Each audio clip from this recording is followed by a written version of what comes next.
السلام علیکم ورحمۃ اللہ وبرکاتہ۔ الحمدللہ رب العالمین والصلاة والسلام علی سید الانبیاء والمرسلین، اما بعد فاعوذ باللہ من الشیطان الرجیم، بسم اللہ الرحمن الرحیم۔ وانزلنا الیک الذکر لتبین للناس ما نزل الیہم ولعلہم یتفکرون۔ رب اشرح لی صدری ویسر لی امری واحلل عقدۃ من لسانی یفقہوا قولی۔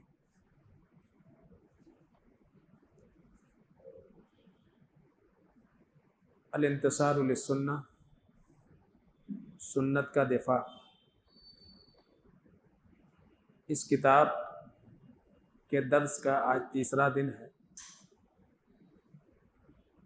کل کے درس میں بات یہ آئی تھی کہ شبہات کے ازالے کے لیے یا شبہات کو دور کرنے کے لیے اہل علم نے کچھ اصول و ضوابط بنائے ہیں۔ جب بھی کسی شبہے کا ازالہ کیا جائے گا تو ان شروط و ضوابط کا رعایت کرنا بہت زیادہ ضروری ہے، اور اس تعلق سے دو باتیں آئی تھیں، دو اصول، دو ضابطے آپ کے سامنے رکھے گئے تھے۔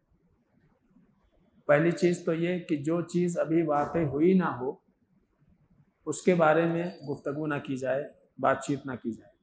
اسی طرح سے دوسرا اصول اور ضابطہ یہ ہے کہ شبہات کی وضاحت، اس کی تردید مجلس میں نہ کیا جائے، اس سے مزید لوگوں کے شبہے میں مبتلا ہونے کا خطرہ ہے۔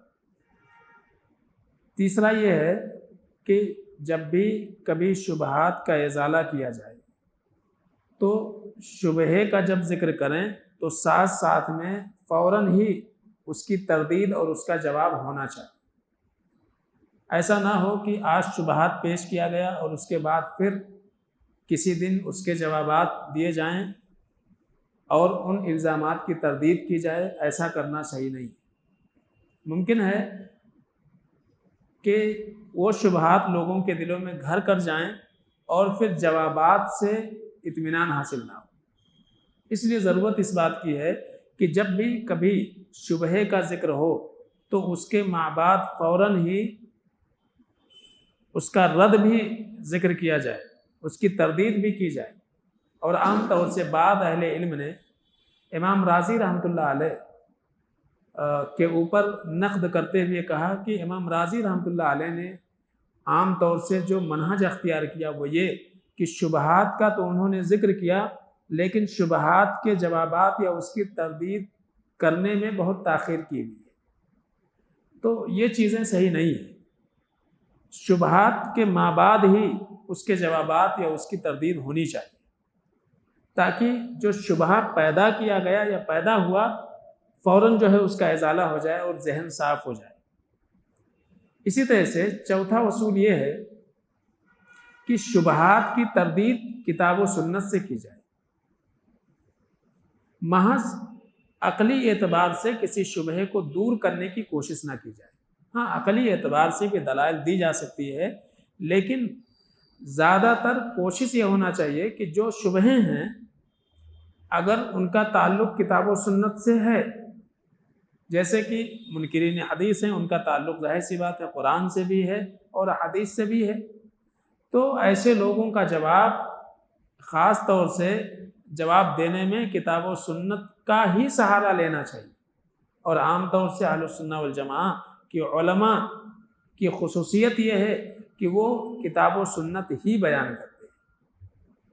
تو یہ چوتھا اصول ہے کہ شبہات کی تردید کتاب و سنت سے کی جائے، محض عقلی دلائل کا استعمال نہ کیا جائے۔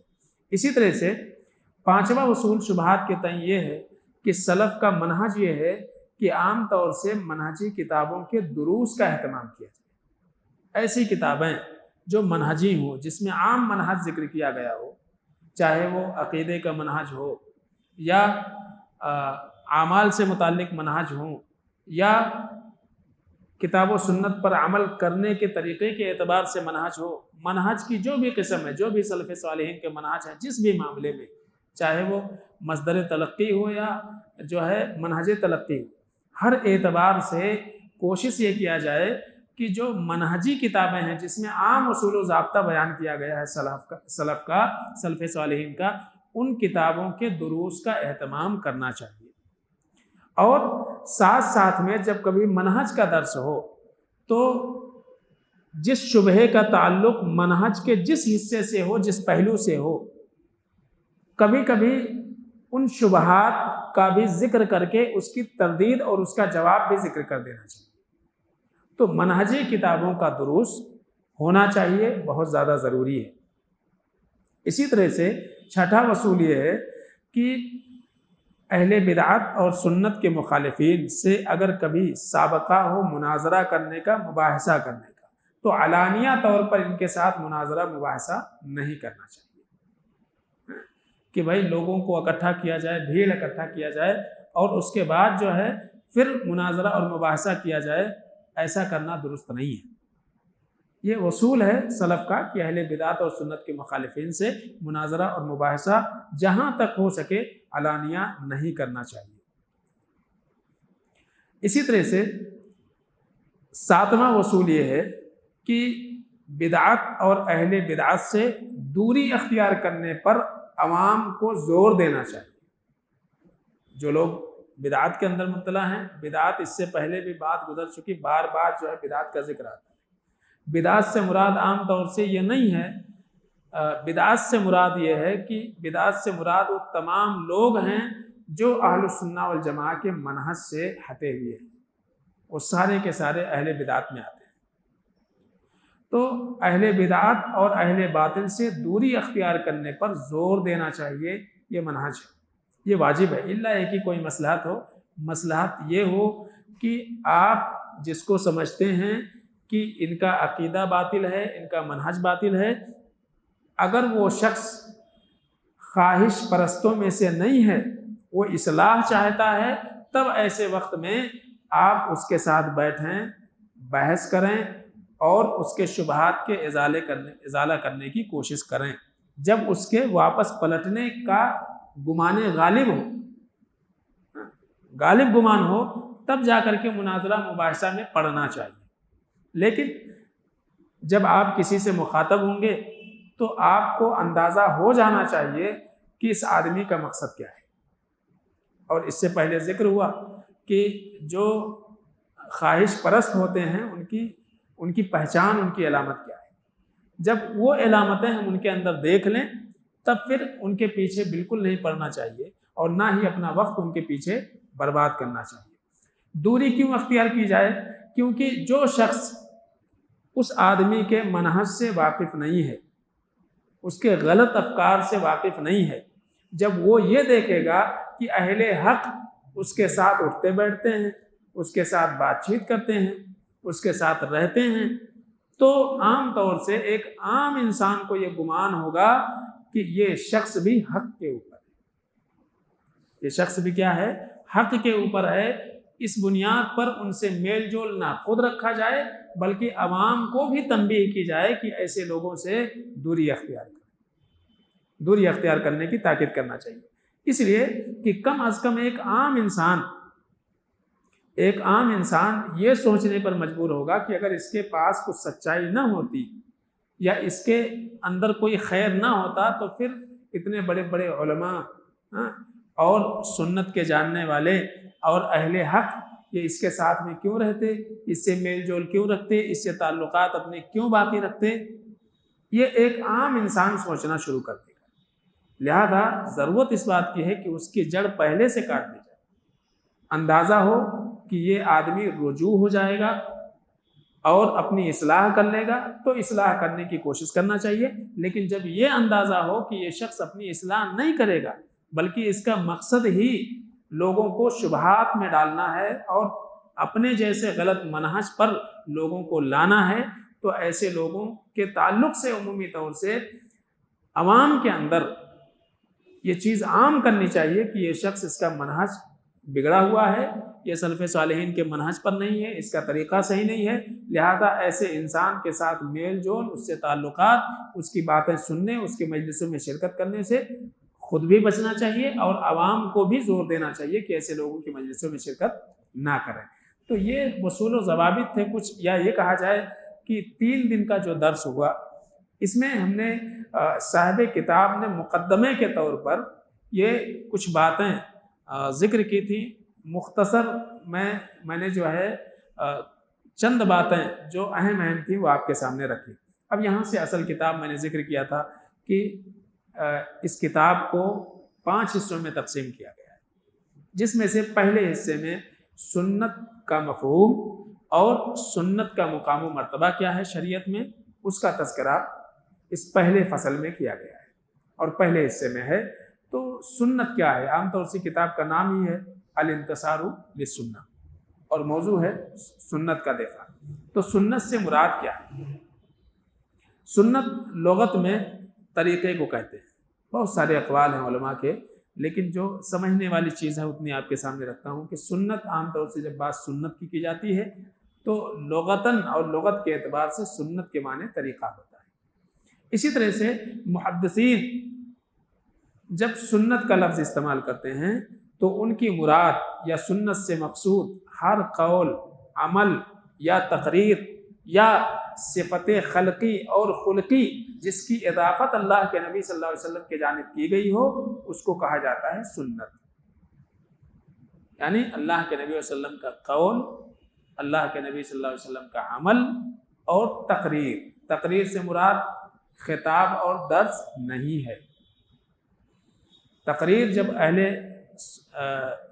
محدثین استعمال کرتے ہیں تو تقریر کا معنی ہوتا ہے کہ اللہ کے نبی صلی اللہ علیہ وسلم کے سامنے کسی نے کوئی کام کیا، کوئی بات کہی، کوئی عقیدہ اختیار کیا اور اس پر اللہ کے نبی جناب محمد مصطفیٰ صلی اللہ علیہ وسلم نے اعتراض نہیں کیا، اس کو غلط قرار نہیں دیا، تو وہ حدیث ہے، وہ سنت ہے، وہ بھی سنت بن جاتی ہے اور وہ بھی ویسا ہی قابل عمل ہے جیسا کہ اللہ کے نبی صلی اللہ علیہ وسلم کے اقوال اور افعال بالکل ویسا ہی ہے. اور غالباً حضرت ابی بن کعب رضی اللہ تعالیٰ عنہ یہ کہتے ہیں کہ رمضان کا دن تھا اور جیسے سارے لوگوں کی خواہش تھی کہ اللہ کے نبی صلی اللہ علیہ وسلم کے پیچھے نماز پڑھیں، تو میں بھی جو ہے نماز کے لیے نکل رہا تھا عشاء کی، کہ جا کے عشاء کی نماز پڑھیں گے اور جو ہے تراویح پڑھیں گے. کہتے ہیں میں وضو کر کے فارغ ہوا اور وضو کر کے فارغ ہوتے ہی ہمارے گھر کی عورتوں نے ہم کو روک لیا. تو یہ جو مسئلہ تھا، اللہ کے نبی صلی اللہ علیہ وسلم کے پاس آئے اور کہا کہ اللہ کے نبی علیہ وسلم میں ہلاک ہو گیا، برباد ہو گیا. کہا معاملہ کیا ہے، بتاؤ تو کچھ کیا ہوا معاملہ. تو انہوں نے یہ چیز ذکر فرمائی، کہا کہ میں آ رہا تھا، جب میں نکلنے لگا تو ہمارے گھر کے عورتوں نے ہمارا راستہ روک لیا. کہا کہ بھائی آپ حافظ قرآن ہیں، مسجد میں تو جو ہے آپ پڑھ لیں گے، لیکن ہم کو گھر میں کون پڑھائے گا؟ تو ہم مسجد نہیں جا سکتے، ہم کو گھر میں پڑھنا ہے، تو کیوں نہ آپ ہماری امامت جو ہے گھر میں کروا دیں. تو میں نے جو ہے عورتوں کے اصرار پر ان کی امامت کروا دی. راوی کہتے ہیں کہ حضرت ابی بن کعب رضی اللہ تعالیٰ عنہ یہ بیان کر رہے تھے اور بیان کر کے جب خاموش ہوئے تو کہتے ہیں کہ میں نے اللہ کے نبی صلی اللہ علیہ وسلم کے چہرے پر مسکراہٹ دیکھی. آپ صلی اللہ علیہ وسلم کے چہرے پر مسکراہٹ دیکھی اور آپ صلی اللہ علیہ وسلم نے کچھ نہیں کہا. تو اسی کو کہا جاتا ہے تقریر. یعنی ایک مرد جو ہے عورت کی امامت کروا سکتا ہے. تو حضرت ابی بن کعب رضی اللہ تعالیٰ عنہ نے جو عمل کیا وہ اللہ کے نبی صلی اللہ علیہ وسلم کے سامنے پیش کیا اور آپ صلی اللہ علیہ وسلم نے اس عمل کو جو ہے ناپسند شمار نہیں کیا، ناپسند نہیں کیا، اس کو باقی رکھا. یعنی تقریر کا معنی یہاں پہ ہے برقرار رکھنا. تقریر کا معنی ہے برقرار رکھنا. تو جب محدثین ذکر کرتے ہیں قول، عمل اور تقریر، تو تقریر کا مطلب ہے کوئی کام آپ صلی اللہ علیہ وسلم کے سامنے ہوا، کوئی بات ہوئی اور آپ صلی اللہ علیہ وسلم نے اس کے اوپر اپنی ناپسندیدگی کا اظہار نہیں کیا بلکہ اس کو برقرار رکھا تو وہ بھی کیا ہے؟ حدیث ہے، وہ بھی سنت ہے۔ تو محدثین کے نزدیک، اور اسی طرح سے اللہ کے نبی صلی اللہ علیہ وسلم کے اوصاف، آپ کے صفات، چاہے وہ خلقی ہوں یا خلقی ہوں، یعنی اللہ کے نبی صلی اللہ علیہ وسلم کے تعلق سے جس کو عام طور سے شمائل کہا جاتا ہے، شمائل کہا جاتا ہے، جیسے کہ زاد المعاد اٹھائیں گے تو اس میں شمائل کے تعلق سے جو ہے باقاعدہ ایک چیپٹر ہی ہے، اللہ کے نبی صلی اللہ علیہ وسلم کے شمائل۔ تو شمائل کا معنی یہ ہوتا ہے کہ اس میں آپ صلی اللہ علیہ وسلم کا چال چلن، آپ کا طور طریقہ، آپ کا اٹھنا بیٹھنا، آپ کا لباس، تو آپ کی پوری طرز زندگی کو اس میں نقل کیا گیا ہے، چاہے وہ آپ صلی اللہ علیہ وسلم نے دینی اعتبار سے کیا ہو یا عادتاً کیا ہو۔ تو صفت خلقی یعنی آپ صلی اللہ علیہ وسلم کا چہرہ ایسا تھا، آپ صلی اللہ علیہ وسلم کی داڑھی ایسی تھی، آپ صلی اللہ علیہ وسلم کے چلنے کا طریقہ ایسا تھا، یہ صفت خلقی ہے۔ آپ ایسا چلتے تھے، آپ ایسا بولتے تھے، آپ کے چہرے پر ہمیشہ مسکراہٹ رہتی تھی، تو یہ صفت خلقی ہے۔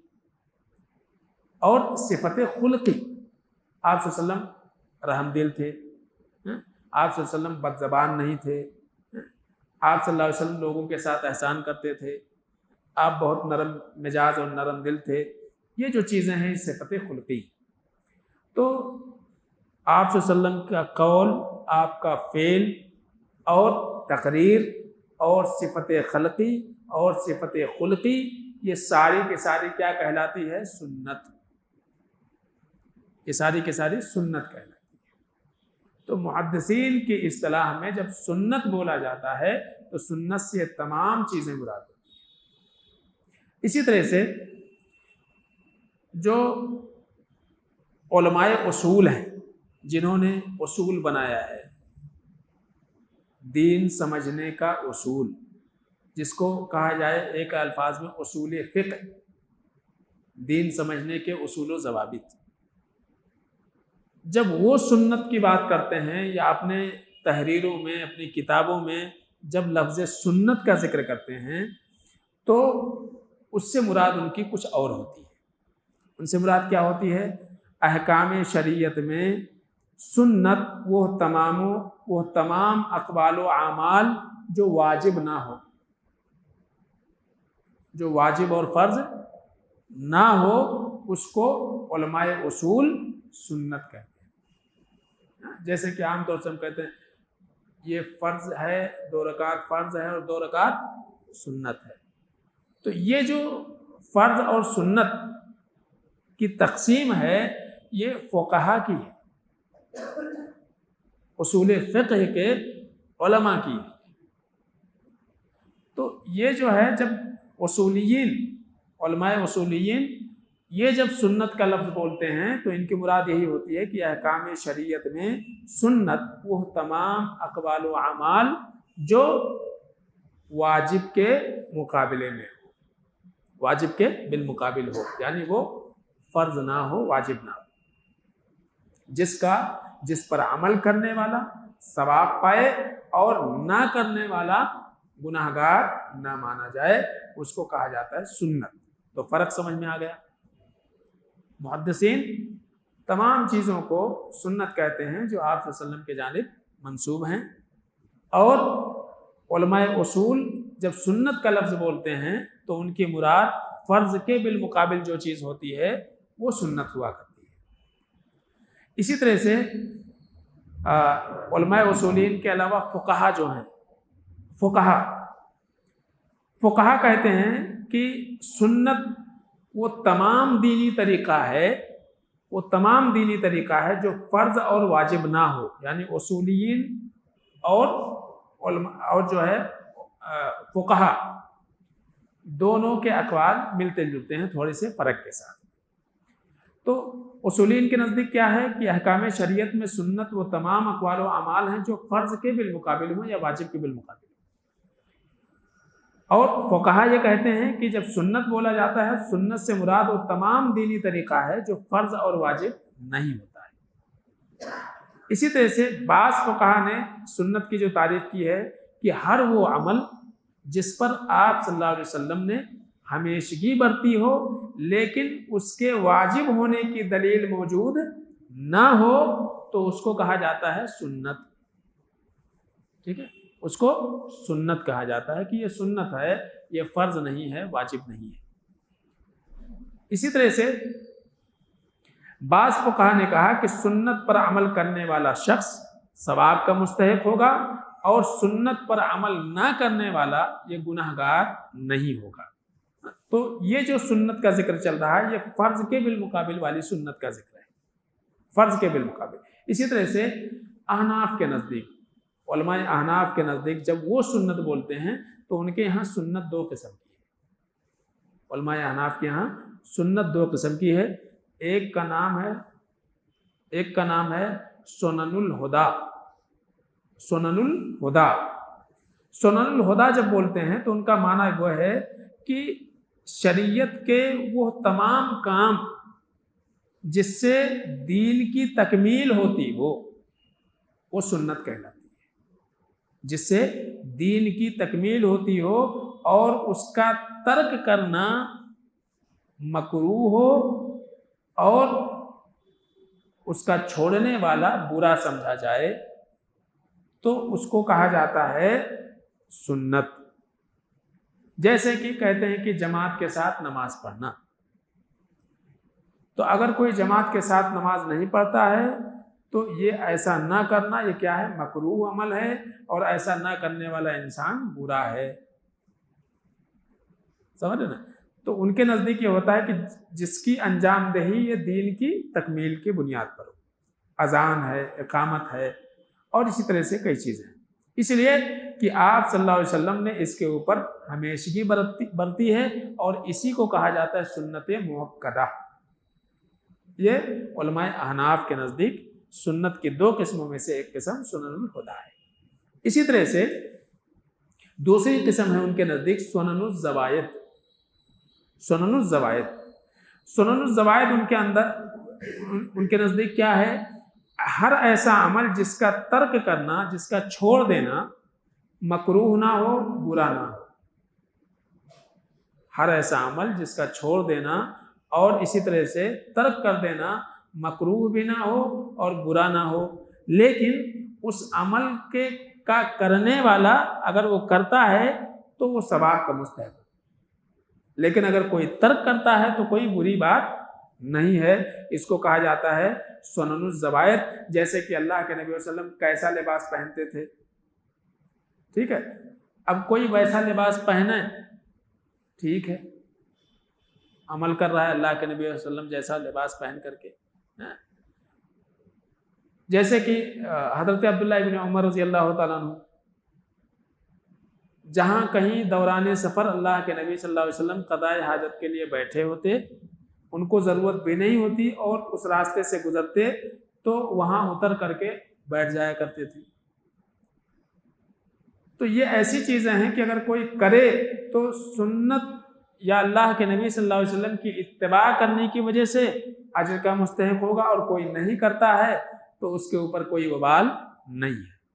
تو آپ صلی اللہ علیہ وسلم کا طریقہ، کچھ چیزیں اللہ کے نبی صلی اللہ علیہ وسلم کو پسند تھی، کوئی وہی، جیسے کدو ہے، اگر کوئی نہیں کھاتا ہے تو تھوڑی کوئی کہے گا کہ تم سنت کے خلاف کام کر رہے ہیں، ٹھیک ہے، یا اللہ کے نبی صلی اللہ علیہ وسلم کے طریقے کے خلاف تم جا رہے.